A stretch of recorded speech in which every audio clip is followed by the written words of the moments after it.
Meanwhile, in South Korea, a cop is being investigated over the Halloween stampede, and he has now been found dead. The 55-year-old cop was accused of deleting intelligence reports that warn of the possibility of a tragedy of this scale. And our next report gets you more details.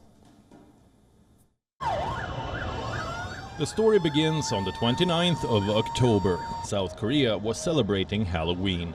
The first mask-free Halloween in 3 years. The excitement was evident. The impending disaster, not so much. This is Itaewon. You could call it Seoul's party district. Itaewon has bars and restaurants, and on the 29th of October, some 100,000 people had made their way to Itaewon by early evening. The narrow streets and alleys were packed. People began posting social media messages, saying the ever-increasing crowd made them feel unsafe. Oh my God. At 6:34 p.m. local time, a call was made to the police. The caller warned of a possibility of a big accident. Clearly, the police response was inadequate, because a few hours later there was a stampede. 156 people died, and 198 others were injured. Most of them were in their 20s and 30s. The Halloween catastrophe shook the world. People asked, what was the police doing? There were 137 officers on the ground at Itaewon that night.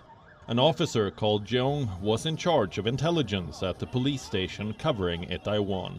At least 12 emergency calls were made before the massacre that night. They repeatedly asked the police to help. In the last call, made at 10:11 p.m., the caller said, "It feels like people can get crushed here." What was the police's response? The police responded to 4 of the 11 calls by deploying officers. But reports say the cops closed the case without tangible action.